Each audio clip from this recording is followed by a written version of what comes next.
Hey, this is Molly Patrick, and you're listening to the Clean Food Dirty Girl podcast. We are all about helping people eat more plants and celebrating imperfection as we navigate life's messiness. Hey there, this is Molly, and you're listening to the Clean Food Dirty Girl podcast. Thank you for tuning in today. I have a special treat for all of you. This is going to be an episode unlike any episodes that I have done so far. My guest today is Juan Steigerwald, and I was on your podcast a while back, one of your podcasts, and we had a great connection. We had a great conversation, and at the end, I was like, hey, can you come on my podcast? And so you kindly said yes, and here we are. So before we dive into the topic, before we start things out, Juan, welcome to the show, and if you could just introduce yourself, that would be awesome. Yeah, thank you so much, Molly, for the invitation. It's great to be here. And also big thanks from my side for you being in my podcast a couple weeks ago. That was so amazing. I could say that whoever's listening to this one could definitely listen to ours as well, because that conversation was also quite amazing, which I'm sure we can extend it with this one as well. Yes, and we will put the link to that episode in the show notes of this one too, so it's easy to find.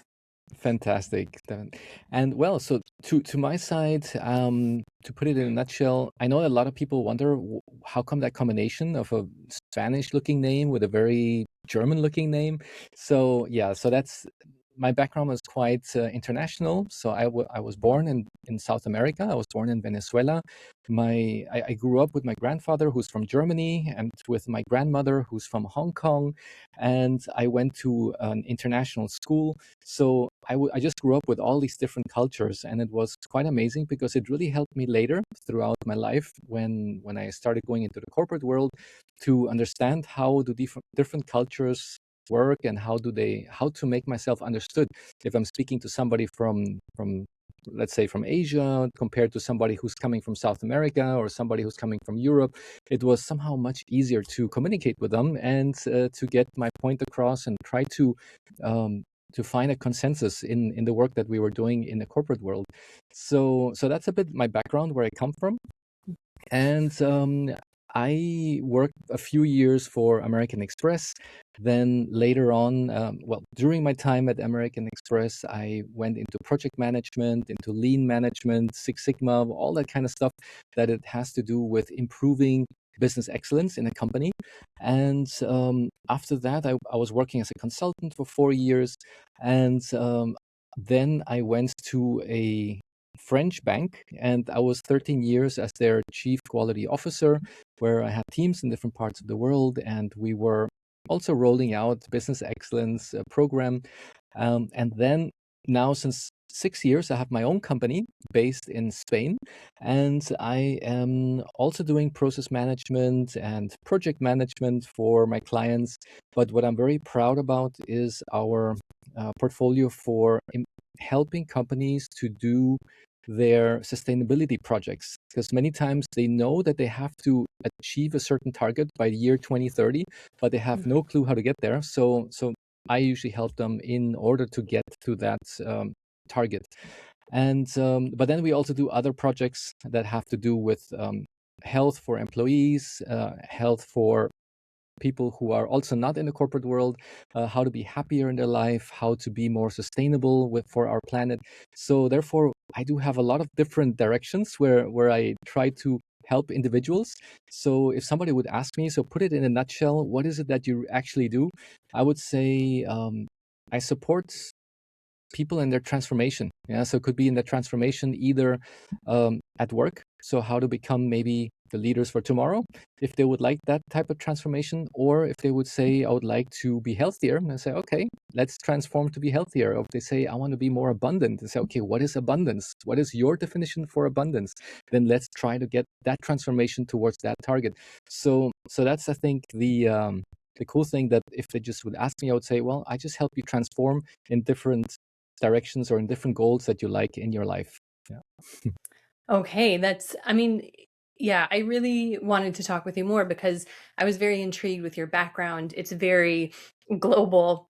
You have a lot of experience in different worlds, and it seems like right now those worlds almost kind of merged a little bit, as they tend to do when I think we're on a path for ourselves, because I know that you went through transformations yourself, and did the transformations that took place in your life lead to some of the work that you're doing right now? Yeah. Well, there's one could usually do the transformation from a place when you start getting signs from the outside world or from your body where it says, "Ooh, something has to change. If you continue this path, it's not going to look good." Or Mm. you could do a transformation from a place where you're doing really good. So usually people have the decision to say, "Hey, I'm doing pretty well with my life, and I would still like to transform because I have that continuous improvement mindset." So we could actually have that as a starting point, or we have a starting point where things start going downhill, and then we say, "Ooh, something has to change." And that was my path. That's what I experienced, because when I was in my 30s, that's where it first came up that the doctor said, "Oh, you need to take medicine for blood pressure. You need to take medicine to reduce your cholesterol. Oh, you have acid reflux. You got to take that. And oh, you have side effects from that. Okay, then you have to take another medicine that's really trying to reduce the side effects of the other medicine." So actually, I was starting to get into this vicious loop, and I was thinking like, okay, wait a minute. I'm just in my 30s. Why am I taking so many different types of medicine for different things? And how is it going to look then when I'm 60 or 70, 80, if I really starting now? And then I always had the perception that I was eating healthy and that I was living a healthy lifestyle, because I was going to the gym 3 or 4 times a week, and I was working out, and I was having in those days like what I thought was healthy, having some chicken and potatoes and maybe one little leaf of salad somewhere on the corner. It was that salad leaf was probably lucky if I even looked at it. And then I said, okay, let me change something. And then somehow it always revolved around the same type of eating, because instead of maybe taking chicken, I thought, okay, then I'll take turkey. Turkey's maybe healthier than chicken. Or instead of eating beef 3 times a week, I'll just eat a little bit more chicken. So somehow I try to like get a level more healthy according to my definition of what looked healthy or what was a healthy eating habit. And then at some point of time, I did again another blood test. All the values were horrible, and then I said, okay, I need to do something really drastical. And I just said, okay, let me start checking what's out there, and I came across Dr. Michael Greger, one of his YouTube videos about.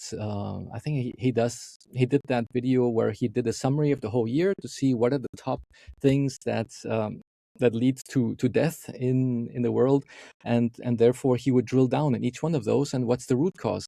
And I was looking at that, and as I always was working with projects, I said, well, that is quite interesting, because I love data-driven decisions, and if I do a decision to make a change in the way how I eat, it has to be somehow backed up with real life data. So Dr. Greger, he delivered the data, and I'm like, okay, that's pretty cool. I looked into the website, I looked at more videos, and I was like the kind of person who would eat meats probably 3 times a day. So if the meal would not have meat in there, then it would not be a meal. I wouldn't categorize it as a meal. And I already thought, okay, my body is just going to start dissolving like sugar if I don't have the protein from the meat. And that was the way how I was programmed, because I was reading the magazines for bodybuilding and for fitness, and it was all about eat your protein, eat your meat. If you want to be like a bull, you got to eat a bull. So that was the way how I had my mindset in those days. So I said, okay, well, now I have suddenly another priority. Maybe instead of focusing on muscle, I should now focus on my health targets, on my KPIs that I have.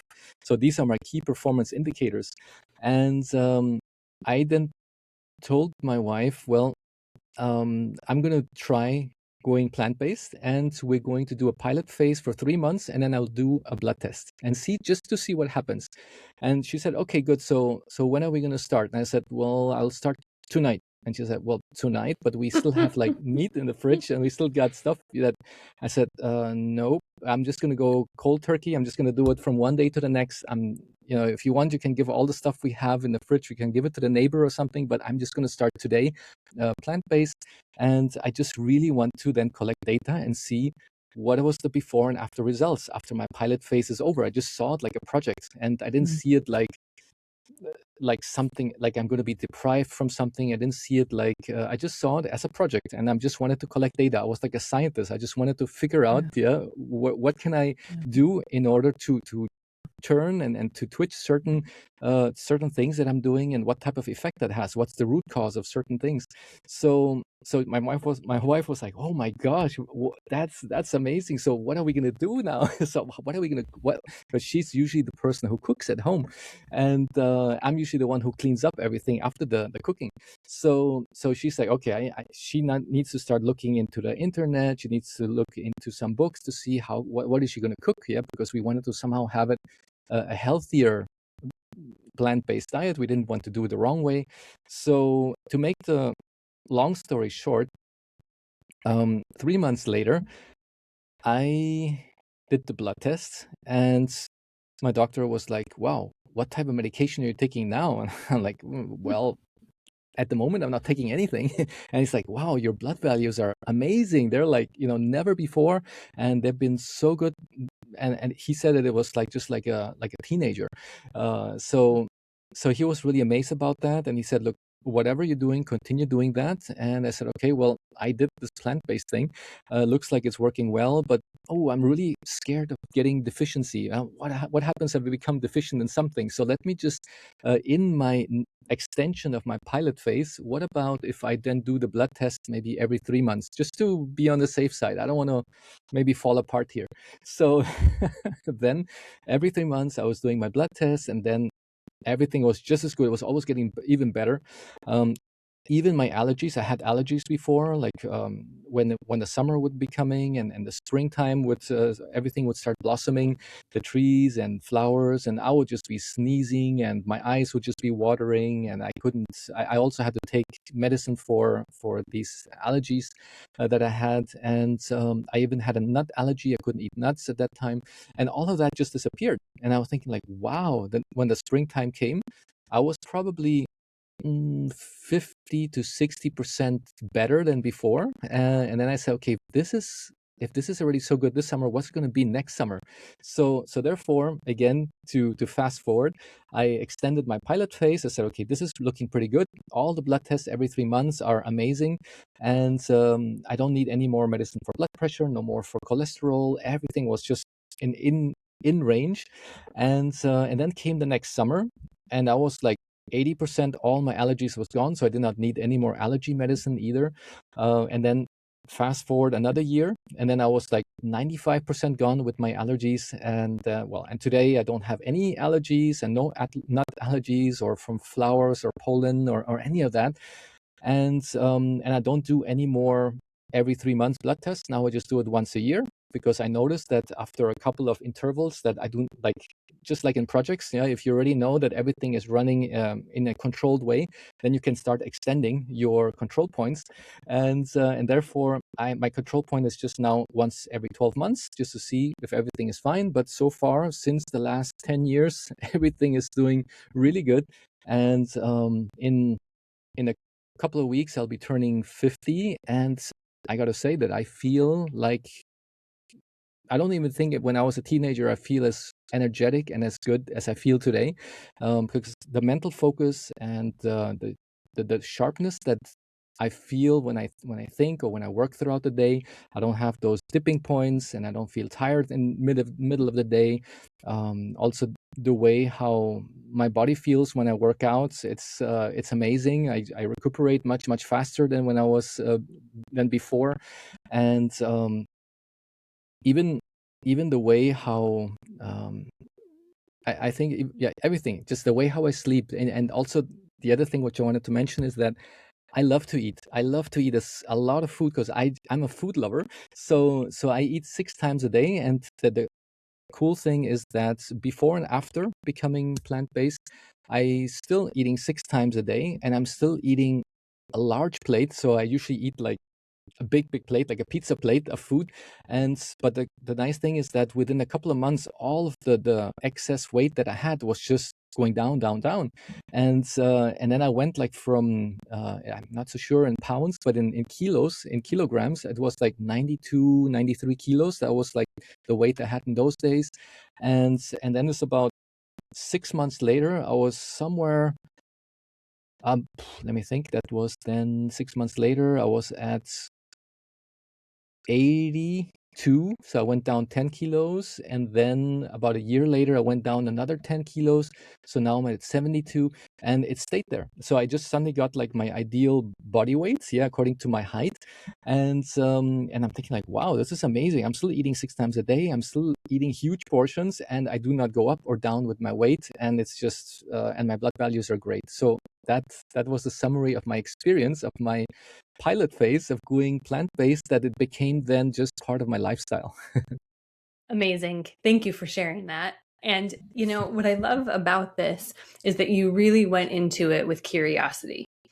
And I can tell a lot about you just from the way that you went about this. And, you're a business person, you like projects, and you thought, okay, well, this is going to be, a project, but I'm experimenting on myself. And I think anytime we go into something with curiosity, it's always really helpful, because then you can really look at it in a way that's not so in it. And I talk about that a lot, and, being a detective and really, doing this from that place, I think is fantastic. And a lot of what you experienced, I hear from our community all the time, like the allergy stuff, for example, the mental clarity and feeling really sharp, releasing weight and releasing weight to the point where your body's like, okay, I'm good. And then it kind of stays there. So kind of your ideal weight for your frame. So all of this is really in line with what I hear all the time. And it's fantastic that you found this and that you tried it and you got curious, and 10 years later, that's amazing. So thank you for sharing your journey and your experience with that. And I had even 2 data points on that. My wife was the second data point, because she said, I'm going to do whatever you're going to do.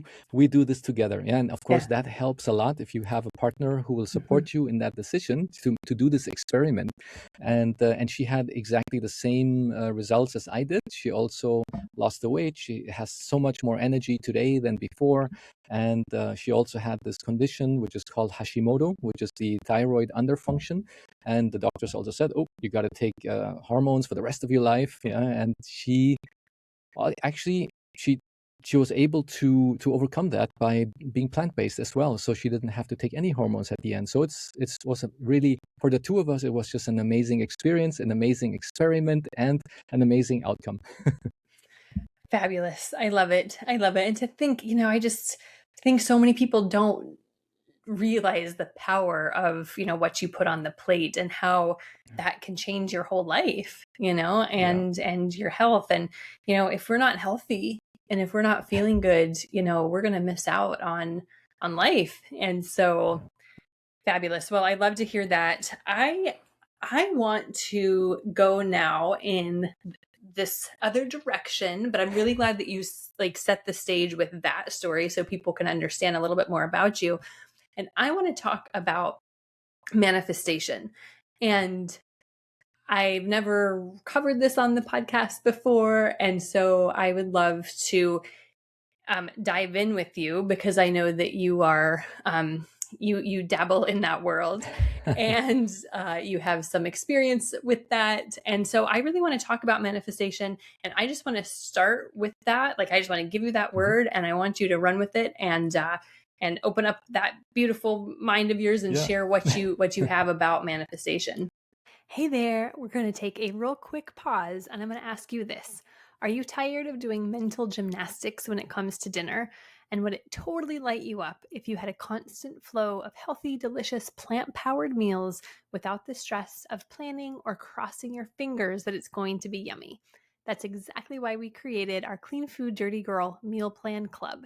Every week, you follow our done for you plant based meal plans, complete with grocery lists and simple batch cooking instructions. No more guesswork, no more wasted food, no more recipe fails, and no more wondering what's for dinner. All you have to do is follow along, and healthy, delicious dinner is at your fingertips all week long. Our members say it's their secret system for saving time, eating healthier, and finally finding their plant based flow. When you're ready to ditch the mental gymnastics of figuring out dinner, head over to cleanfooddirtygirl.com and click on Meal Plan Club to join the fun.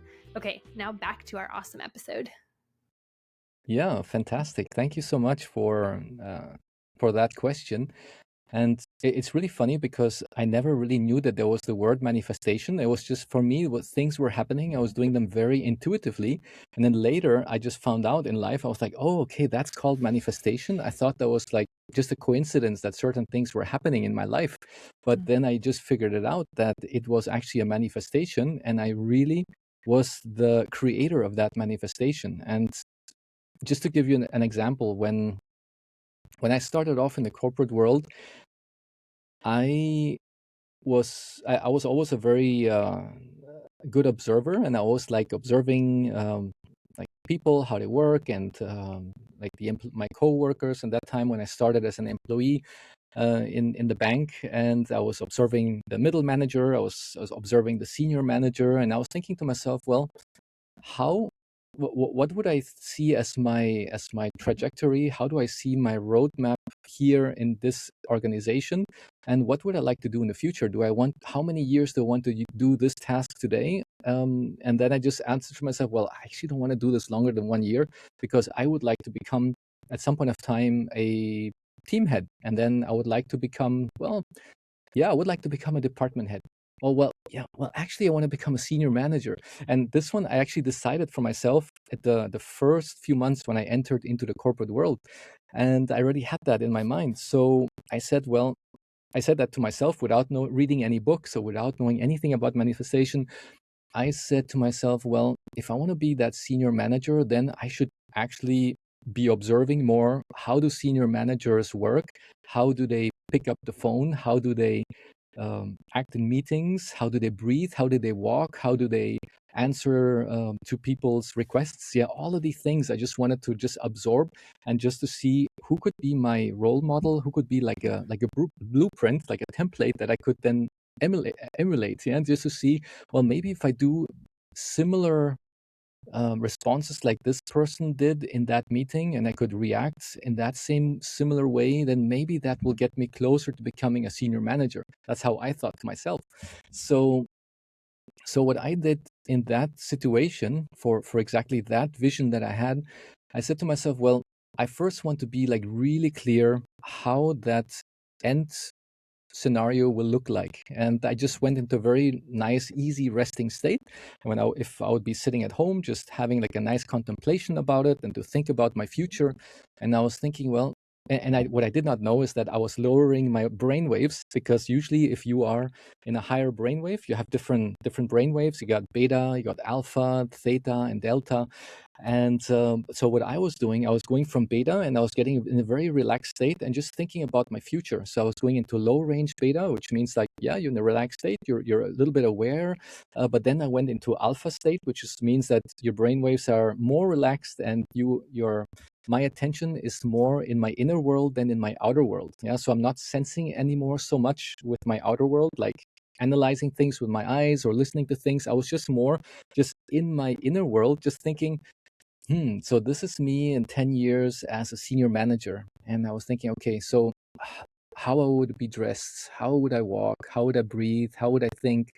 And I would just review that over and over in my mind.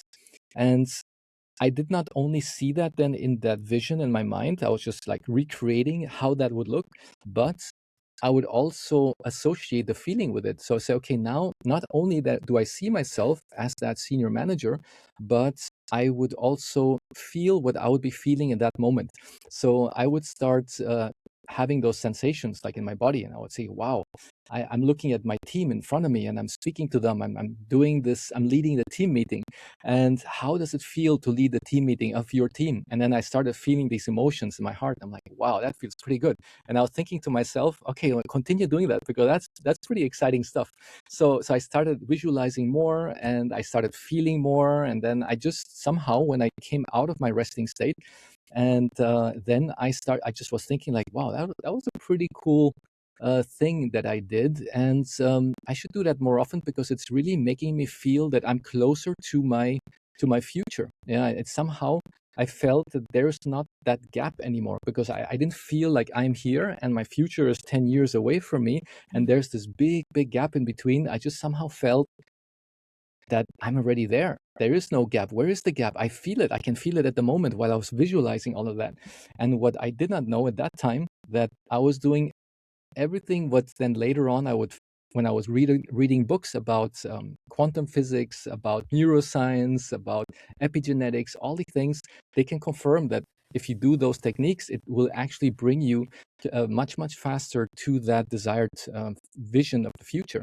So what happened was that within 4 years in my first company where I was working at American Express, that was in Germany, that I went through all the levels of Lean Six Sigma, which is like all the different types of project management levels that exist.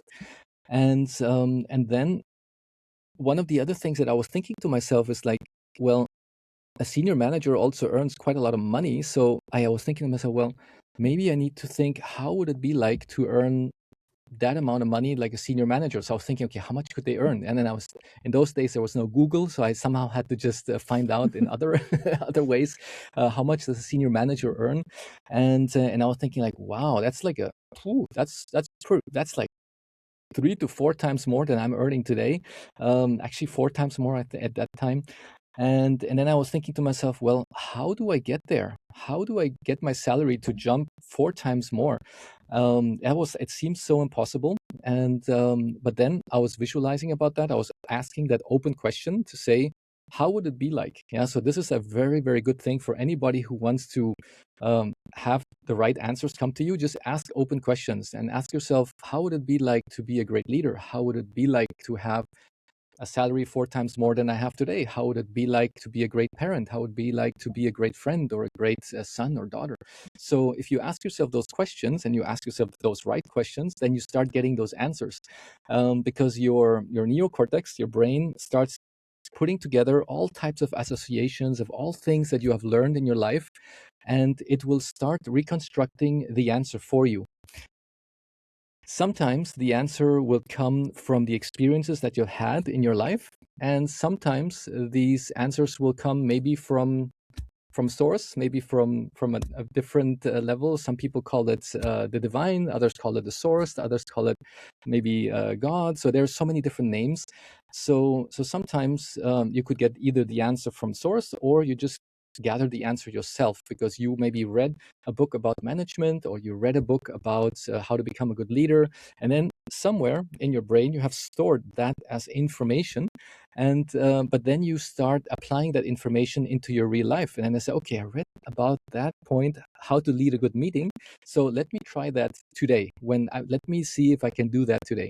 And then I started practicing, and then you start suddenly then having more experience from the knowledge that you had. And when you do this more and over again, then that experience, you become an expert at that, and then you suddenly become really good at leading meetings, or you become really good at answering certain questions in the business life, or anything that you are asking yourself the question, what it would be like to ...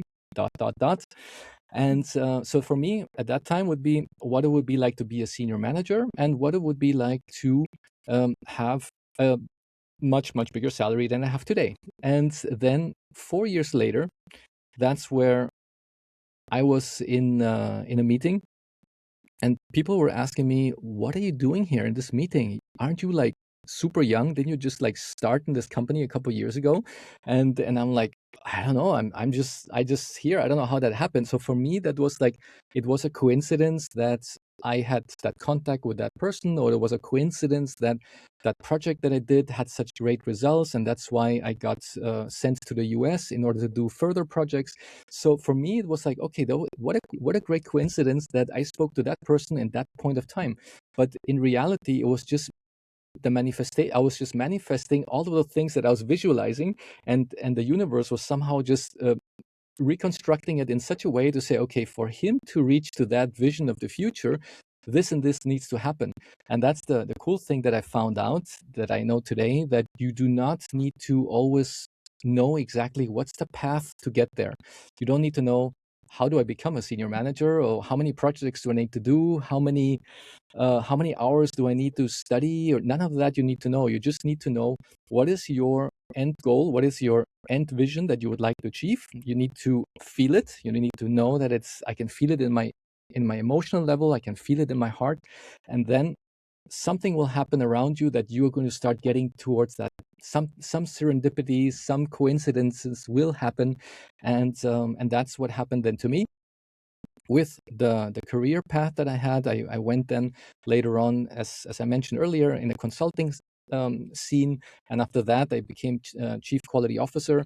So for me, it just happened so fast, and I was thinking like, wow, how did this all happen? I didn't even study banking. I'm not even from this sector. Yeah. And then I just somehow suddenly I'm in the board of directors together with the other managers, and they're all like looking at me. It's like, what are you doing here? You're so young. Yeah. And I'm like, yeah, I am. But I don't know how I got here, but hey, here I am. So that's how I manifested then my career development in the corporate world. And I also always had envisioned that I would have an amazing team, that we would be like this super duper team, that we will have so much fun working together. And that was really the state that I then later on started to live. I started living that reality that I was thinking about just a couple years back. And then I realized to myself, wow, actually everything that I was thinking at that moment, a couple years, maybe 1 or 2 years later, I was living that reality.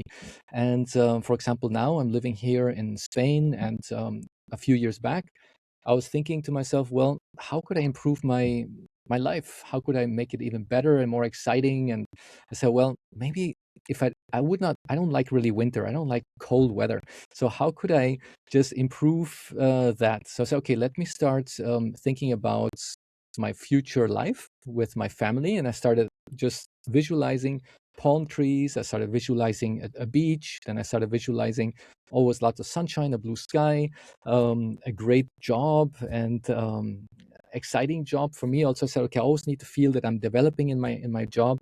And then fast forward 2 years later, I'm suddenly living with my family in Valencia in Spain, and I have my own business that I started, and it has been running pretty well since day one. And I'm thinking to myself, wow, didn't I just like have that in my vision just a year or 2 years ago? It's like, wow, amazing how what happened in between that, because suddenly I'm here.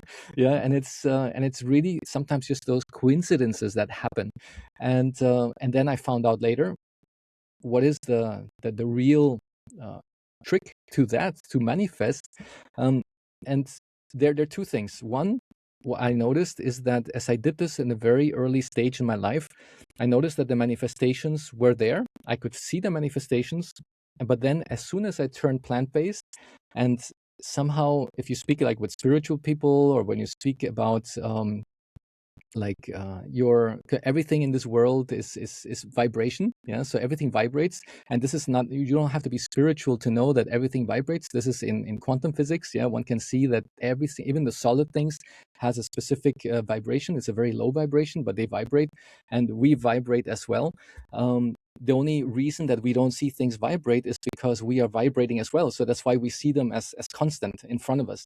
So that means that my vibration, when I was eating a lot of meat and a lot of fear and a lot of that, I would say, in the industry that did not bring lots of happiness for animals, I was not able to manifest as many things as I could manifest as after becoming plant-based.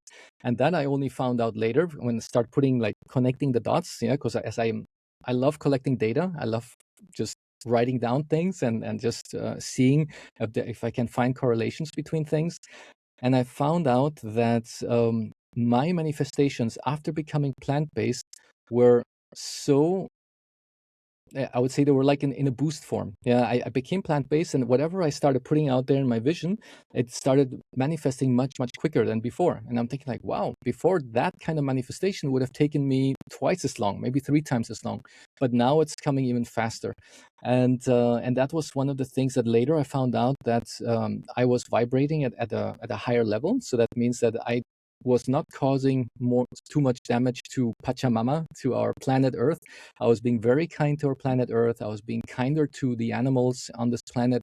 I was being kinder to the people around me. I was being kinder to my friends. I was, even though not all my friends were transitioning to plant-based, but then I was very compassionate about their situation, because I know that everybody is at a different path in their life, at a different stage. So I had to respect that, and I had to be compassionate about that. So that means that the way how my body was in that frequency, that that it somehow aligned much, much better to getting even quicker manifestations. Yeah. So those were the things that I was able to put together in my data set, in my data collection plan. And the other thing which I know is that every emotion that we have, and this is also measurable in the scientific world and in quantum physics, every emotion has a specific frequency. So if you want to, for example, tune into the emotion of love, you have to tune into that frequency of love. It's like putting in a radio station. Yeah. So if you want 107.2, then you get that radio station. If you want 89.9, you have a different radio station. So it's like, okay, which radio station do I want to tune into? So which emotion do I want to tune into? Do I want to tune into the emotion of fear and anger and jealousy, or do I want to tune into maybe better to the emotions of love, gratitude, joy, fulfillment, abundance? And so I said to myself, well, I somehow was able to tune in much, much better and quicker and easier to that frequency after being plant-based than before. Before I would act a lot with my ego, and I would be a lot with I need to have a faster car. I need to have more horsepowers in this luxury car, and I need to have a big fat watch on my arm. And all of that somehow just disappeared after I became plant-based. I'm like, why? Somehow my even my ego just got dismantled a bit, and then I just realized I don't really need this car with 600 horsepower. I don't really need an expensive watch on my arm, and I started becoming suddenly more compassionate towards everyone and everything around me. And to come back to the topic with the emotions, this the emotions that I cause to another person when we have a conversation will raise the frequency also of the person. So if I'm very kind and loving to another person in front of me, I will motivate them and I'll make them feel good, and their vibration will go higher, my vibration will be higher, and we're both vibrating even like super, super happy because we are having this great conversation. And if I do now the opposite, and if I would be a little bit arrogant, if I would be maybe like showing the other person that I'm perhaps better than them or I'm smarter than them, then suddenly there would not be a very good vibration between the two of us, because the other one will think, oh, this guy is a snob, that guy thinks he's better than everybody else, and I will think, well, this guy, he's who knows what thinking about me. So both of our vibrations go down, and in that state of being, not too many good things can be attracted towards you, because there is this thing as law of attraction. So if you are going to be in a state of always being like a lot of like showing your ego, or if you're in a state of about like maybe complaining a lot, if you're a person who loves to complain, then that is all a specific frequency that you tune into like a radio station, and then you attract that type of frequency. And if you are then at a different frequency and you are more of joy and abundance, then more joyful things will be happening to you in your life, because you are at that same frequency as joy is in that same radio station. And then I was thinking to myself, well, so that means that every single animal that had to die had to go through that process to land in my plate. So that means that every cow that was killed in my name, because I gave the money to the supermarket, who gave the money to the butcher, who gave the money to the person to get the cow and then to kill the cow, and to, just to get the whole end-to-end process to get that muscle on my plate. So I had to cause quite a lot of low frequency for quite a lot of animals. And that's why I was able to connect the dots and to say, well, through that low frequency that I was sponsoring, through the money that I was making in the corporate world, I was sponsoring all of these, now I could say almost like killers, because they're killing these animals in the slaughterhouses. And these animals, and I'm also kind of person who can feel the emotions of others. So if another person is next to me, I can feel their emotional state. And I can also feel now the emotional state of animals. And if I pass by a place where they are um, killing animals, I can feel it right away. And then I said to myself, wow, so I've been promoting this for so many years, and I can feel that lower frequency, and I can feel that vibration of fear and anger and sadness from these animals and what they're going through. And on top of that, I was eating that muscle from them, from all that fear and everything that they had. And I'm thinking, how could I ever have a higher vibration in that state of being and in that life that I had before going plant-based? And today, where I'm not promoting that anymore, I just feel that I can vibrate and I can be at a much, much higher level, much easier. So that means if I meditate today, it's like super easy to meditate, because I can just be in nowhere. I could be in nothing. I could feel it. I'm out of my body. So much easier, because I am just vibrating at a much higher frequency than before, and I'm not causing all of this fear and sadness and pain in the world than I used to before. Well, that is very powerful. Thank you for sharing all of it. I think that it's very insightful and helpful, and I think even describing that last bit about, okay, this piece of meat on your plate, if you trace that back to the origin of that, and you think about the journey that piece of meat had to take to get on your plate, I think it's really a hard way to look at it and a hard way to hear about it, especially if you're sensitive to these things, but that's the reality of it. And so I think that, thank you for drawing on that as well. And I really love having this conversation with you, because you are very data driven and you come at things from this place of curiosity, and you like data and you like science. And, this is, if I was having this conversation with somebody who wasn't kind of that mindset, I think that some people might write this off as just being very woo-woo, right? Even though quantum physics, like, nobody can argue with quantum physics, right? But I really appreciate that you bring kind of this very wonderfully paired perspectives and balance to this conversation. And so I have a few questions that I want to dive into, and maybe you have answers to them, and maybe you don't. But so the first thing that I want to talk about is, what if people don't know exactly what it is they want, or they think, okay, well, I have this idea of what I want, but I don't know if it's possible. And I don't, I can't even really get to the place where I believe that, I can't visualize it because I don't believe it's possible for myself. Or if somebody's like, I don't know what I want. Do you have any, do you want to speak to that at all? Or can you speak to that?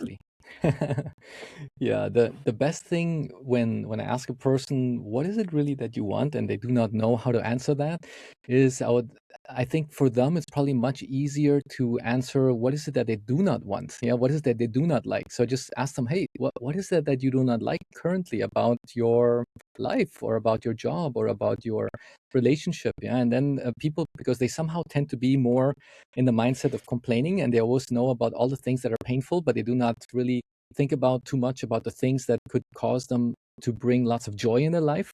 So for me, it was always easy, because I always was thinking about happiness and being joyful. So I always had those possibilities to think, okay, what is it that can bring me even more happiness and joy? But if a person doesn't think about it, because they're neurocircuitry and their brain is set up in such a way that they always think in a negative way.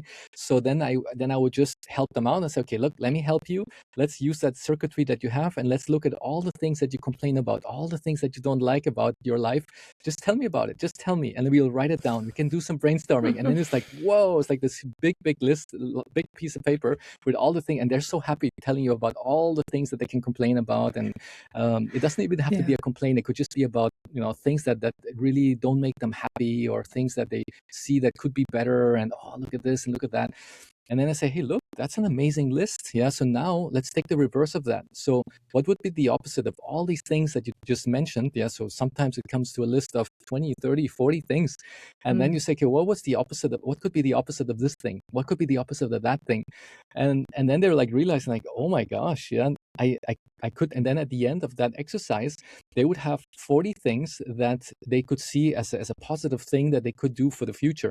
And I said, so I would ask them the question. So do you think if we now, from all the things that we made that we flipped the coin from being a negative or something that you don't like into something positive that you would like, do you think if you would implement some of that into your life, that it would make a change in your way of thinking and your way of acting and feeling?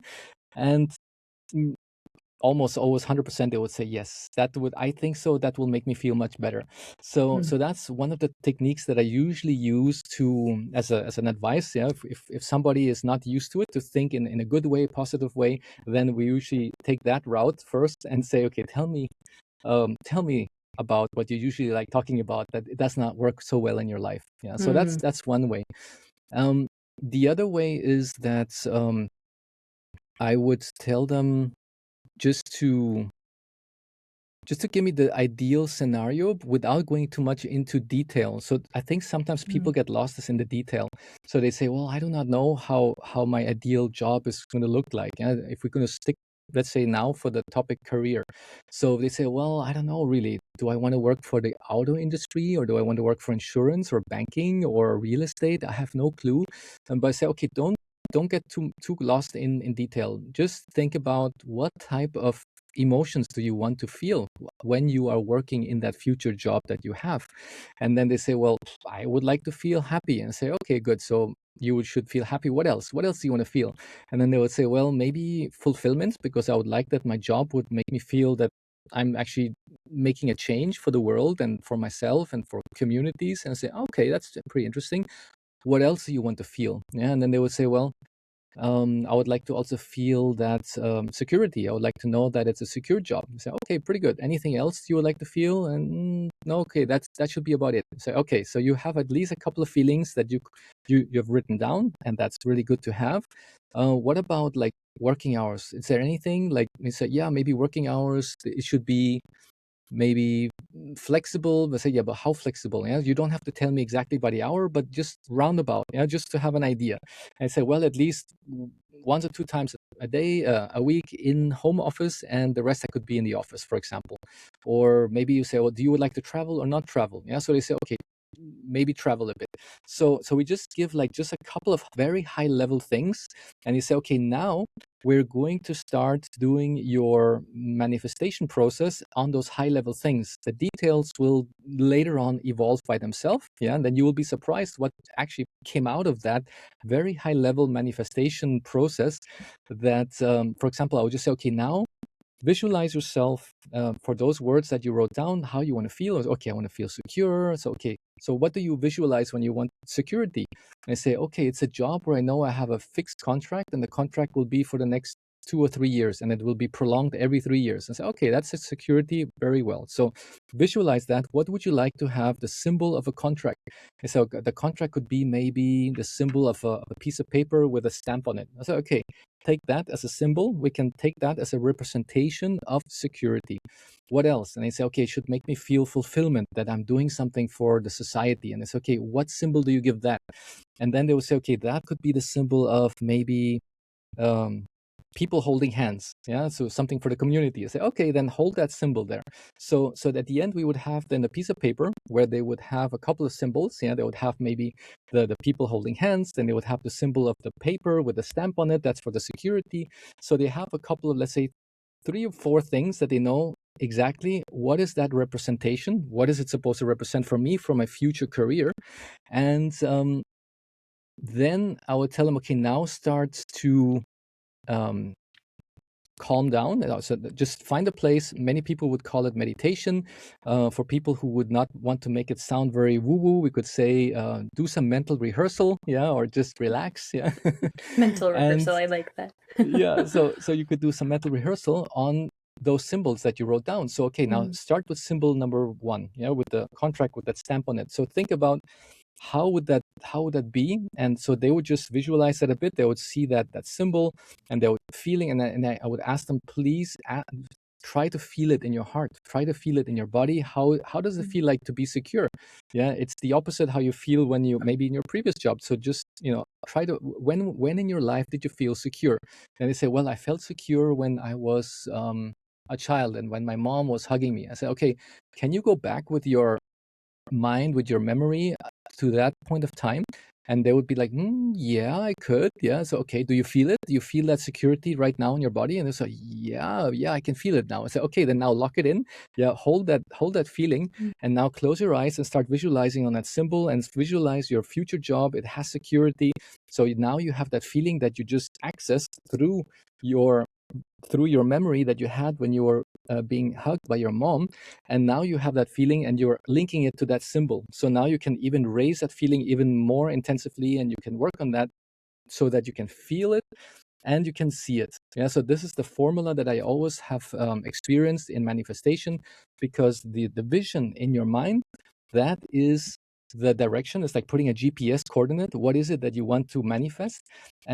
But you cannot manifest something if you do not step on the gas, if you do not have that magnet. Yeah. So if you just have the vision, then it's just like, okay, I put the GPS coordinate in my car, but I'm not stepping on the gas pedal. So how do I step on the gas pedal? It's by activating the emotions in my heart. And according to neuroscience, that is the magnetic field. So they say every human being has a magnetic field, because we are like magnets. And the more you have a specific feeling, the more you will then be able to attract that vision that you have to that magnetic, to that field, and to that feeling that you have.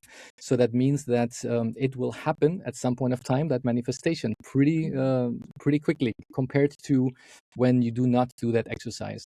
So that exercise would go for all of these symbols, for the one for community, for the one whatever was it that they created at that moment. So at the end result should be that they suddenly find a job. They say, look, this serendipity happened, that this person suddenly knew another person who offered me that job, and wow, that was amazing. So all the details of that job, of what type of job description, what salary, all that kind of things, that all just came up later on, but he just gave the high level points. So that means my message, to answer now your question fully in a nutshell, is that you do not need to know everything in detail. You should just know very high level, what is it that you would like to achieve, and then focus on that manifestation. Okay, well, I love how thorough you are with these answers, and I think this is going to be very different for a lot of people, because I think for a lot of us, we have this idea of what we want, and what we've been told is you have to work really hard to get there. So many of us have this goal, but it's like we're doing action items, right? Yeah. We're making a list, we're contacting people, we think that we need to work really hard, but maybe working hard isn't the best way to get there. Maybe we can actually not quite work as hard, which is really, I think, will be welcoming to a lot of people. Exactly. Will maybe make people even kinder in this world, because they're not so under stress, not so under tension, because they're just working so hard. That have, if you work really good. So for some people, that's their mindset, that when they were told by their parents, you got to work hard in order to be successful and have a good career and have good money, and that you can afford things. And then they say, okay, well, I'm working really, really hard. But then by working so hard, they are so stressed out that they are having health problems. And then they're also being maybe not as nice to their spouse as they should be. Maybe they're not being as nice to the children as they should be, or to their co-workers, or to their employees, or to their neighbor. And then just their whole world is just very, I would say, it's they could get into a life that they don't even like. Yeah, they could be addicted into a life they don't even like, because they thought that working hard is then achieving our goals. So that means, yes, if you now start to manifest something and to say, well, let me think about, is there a way to be still successful and to still have good amount of money, but not to work that hard? Maybe I could just do normal hours and still have some time to be with my spouse at home, and to do things in the weekend. Yeah. So that could be something that one could really work on, and to manifest that. And that is also a very good point that you mentioned, Molly, about that when people want to achieve something. For example, if a person thinks, okay, I'm going to get myself a house with a swimming pool, then there's so many things you need to do in the 3D world in order to get that house with a swimming pool. It could get you even up to 30 years to get there, because you say, okay, I need to go to work every single day for the next 30 years so I can be paying that mortgage every single month to the bank. And then 30 years later, that house belonged to me. And then when you are already retired, you can say, whew, I got the house. That was a lot of time driving to work every day, a lot of hours being in traffic, a lot of hours being in meetings. And so it was like a lot of action points just to get that one output. And if you then start to do that exercise of manifesting, where you start speeding up the process of getting things, then sometimes you don't even have to do so many action points in the 3D world, because you could just attract it with your mind and with the feelings that you have in your body.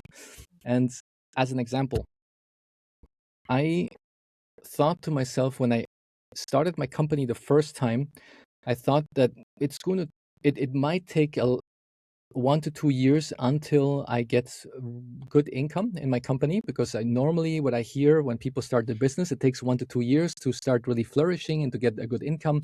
So I said to myself, well, what is it that what would be the ideal scenario? I said, well, the ideal scenario would be that I would have a really good income from day one. So then I was thinking, okay, either I go through the path and I say, we are going to do the hard work in my company and try to really do a lot of marketing, all that kind of stuff that everybody does. And then maybe in 1 or 2 years, I get the salary or the income that I used to have, like when I used to work as a chief quality officer in the corporate world. So that was my first goal that I had. But then I thought to myself, wait a minute, but I'm so good at manifesting, and I know a lot of these techniques and tricks and things that I used to do intuitively. Later, I started reading books about it, and I knew, okay, there's some science behind it. So I said, wait, let me make again another experiment. So again, I put my experiment hat on, like again, data collection, and I said to myself, okay, I'm going to register my company in a couple of days from now. So let me think, how can I attract that goal of achieving that I can get as much money as I would earn in the corporate world, but in the first year of my business without doing too much marketing or spending too much money. So I did exactly that exercise as I explained it here in this podcast, and I had that symbol of like a euro sign, because we're here in Europe. So I saw euros, and I was visualizing how money was coming into my online banking. I was even visualizing that I had putting my fingerprint onto my phone, that the banking app would open, and I could see all the money just coming in there. And I would feel that emotion of like joy to say, wow, this is really money coming into my business that I just established. And so I said, okay, let me put that out there. I was feeling it, I was seeing it. And 2 days before my company was founded in Spain, somebody called me out of nowhere, and the person said, hey, Juan, how are you doing? You were my coach 10 years ago, and you certified me as a project manager. Do you know anybody who could help me? I just changed to a new job, and I'm now head of business excellence for a company, and we need somebody who can help us with coaching of training of project managers. So if you know anybody. And I said, well, you know what? Actually, in 2 days, I'm going to put my own company. So I could help you. I would have time in 2 days from now. And she was like, oh, wow, that's amazing. That's really good. Amazing timing. I don't know how I just thought about you, but you just came to my mind, and I thought I just needed to contact you after 10 years. So, and it was November. And then she said, look, but I have a problem. My manager, he has some budget left over at the end of the year. And if he does not fire off that budget by end of the year, then maybe next year they will reduce his budget. So do you think you could send us the invoice before December? So in a couple of weeks from now, because then we could already send you the money and you could deliver the services next year. So I was like, yeah, sure, but you got to wait a couple of days. I don't even have the bank account from my business yet. Yeah, so I have to register it in 2 days. Then I'll have the bank account. I go to the bank and I'll get then I can send you the invoice. So I told her, look, then in a week from now I can send you the invoice. How much should it be? Tell me just the amount, and I can make you the invoice, and I will say how many project managers we will certify the next year. And she told me the amount, and it was exactly the amount of my salary that I had in the corporate world for the whole year. And I'm thinking to myself, like, oh my God, amazing. This did not just drop out of nowhere. I created it. I created that manifestation. That's a wonderful story. Well, thank you for sharing that personal, that personal experience that kind of so well ties up everything you were just talking about and so generously sharing with us. I know that I just know that our audience is going to love this. I have certainly loved learning from you and listening to you and hearing you. And I know that people are going to want to know how to find you, or, I know that you have a couple of podcasts. We will certainly include those links in the show notes for anybody who wants to look further. But if anybody's like, hey, I want to find out more about Juan, where do they go? Yeah, fantastic. Thank you so much for that. I have, I would say probably the easiest way where everything is centralized is on the website, www.wave-bef.com. And that's the website. So that's my business, and it stands for WAVE, then Business Excellence Footprint. That's why BEF. And that's where we transform either businesses, or we transform employees in a business, or we transform management. So anything that has to do with transformation, where people are in there, that's where we can provide support. I also have then the podcast that we were in, Health, Happiness, and Planet, for anybody who loves these type of topics. Then we also have a podcast for managers. So anybody who's in the corporate world who say, I would like to learn more, then that podcast would be pretty interesting. Or if you are a listener who is not yet a manager, but would like to be a manager and would like to have a good career development in the corporate world, then we have another podcast called First Waves for Employees. And there I have all types of tips and tricks on how to become then a pretty good employee, so that I will be then the leader of tomorrow. So that's I would say the three podcasts which I'm hosting. And but I would say the website is the best place to start, and I will send then also you, Molly, the links so that you could put it in the show notes. Yeah, that would be great. Well, thank you for all of your wisdom and sharing your experiences. And it was a great episode. I learned so much, and I'm really inspired to go start manifesting. Yeah, wow, so amazing. Thank you so much. The time went by so fast. I know. Yeah, really, really amazing. And I just have then three more final tips just to give your audience. And those final tips are, I always recommend to have a continuous improvement mindset. So never think or never be happy with the current state and the thinking that this is the way how it's going to be for the rest of my life.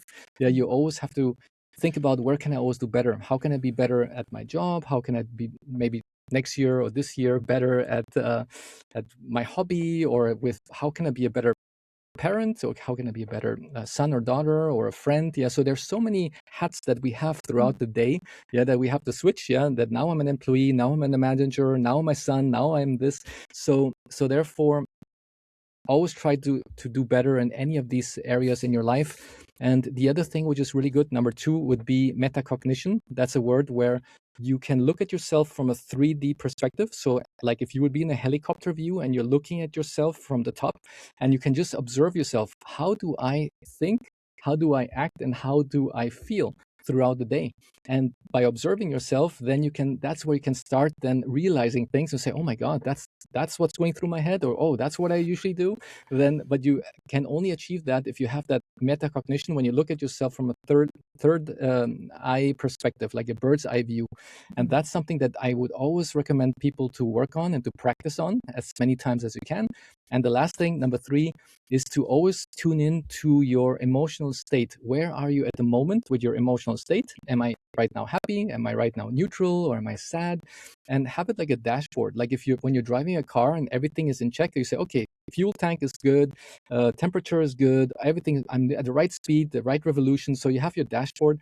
And this is, for me, the dashboard is your emotional state. So how am I doing emotionally? Is there anything that I need to work on? And as soon as I feel something changed, because I have metacognition, as soon as I feel I shifted from my normal default state down to a lower state, then I can right away pick the root cause. What caused me to go down with my emotional level? Then I can fix it much quicker than 3 days later thinking like, why have I been in a bad mood since 3 days? I don't know anymore. Was it because of that email? Was it because of that conversation? Or? So it becomes much more difficult. So those are the 3 tips that I have to have the mindset of continuous improvement, have also metacognition, and then have really being in tune with your emotional level to know where are you throughout the day. And every time it shifts, ask yourself, why did I shift in my emotional state? Why did it go up? Why did it go down? Why did I stay the same? Yeah, and be curious. Yeah. Those are such great tips, and definitely, things to be aware of, because I think it does take awareness to, especially, okay, how am I feeling? And what kind of change? I think that takes a great amount of awareness. And I think, focusing on awareness is a great step for that. And that takes, I think that's going to take practice. But I think for a lot of people, that gives us some really good little, things to strive for and to work on, Exactly. to help It's like a with, muscle. with all this. Yes. It's a practice, right? Exactly. And I imagine that not all of us are going to be really good at this right away. It just takes practice. And That's right. I guess, just keep going with it. If it doesn't feel supernatural, right away, I suppose. Would you agree? Absolutely. Yeah. And it's as we know, like when we go to the gym the first day, it's not going to feel pretty good the first day because it's going to be hard. And just like these three tips that I just gave, it's going to be quite difficult at the beginning, but the more you do it, the more you stick with it, the easier it will get. It's really like a skill that you can be good at. And just like when you stick with it and you go to the gym 3 times a week, and then after 3 months you think like, wow, my muscles got somehow better, they got stronger, they got more flexible, and somehow those 5 pounds or 5 kilos, it seems so much lighter now. So that means that exact same thing can happen for those 3 things that we just mentioned, and you will feel that you can be much better at metacognition. You'll be much better at tuning into where am I at the moment, and you'll be much better at catching yourself when it changes from your emotional state. Yeah, and that's why if you don't get it the first time and you say, oh, I didn't manage it today, then that's perfectly fine, because there's always tomorrow. Yes. Awesome. Well, thank you so much. I appreciate you, Juan. Always a pleasure to speak with you, and have a beautiful night where you are. And thanks again for being on the show. Thank you, Molly, for the invitation. It was so nice to be here with you. Bye-bye. Thank you. Did you know that Clean Food Dirty Girl has a club? We do. It's called the Clean Food Dirty Girl Meal Plan Club. And if you want to eat more plant-based meals that are delicious, that are damn good, that will have you craving them, if you want to feel energized and healthy from head to toe, if you want to save time in the kitchen each week, if you want to use all of the groceries that you actually buy, and if you want the omnivores in your life to say, yum, to the plant-based meals that you're cooking, you have got to join us. Go to cleanfooddirtygirl.com, and on the homepage, you can find out more. I would love to see you in the club. It is the best. Come find out what all the buzz is about. It is life-changing, and I would love to have you. Thank you for listening to this podcast and for being in our sphere. If you can rate and review this podcast wherever you listen to them, that would be badass. Thank you so much for spreading the dirty love.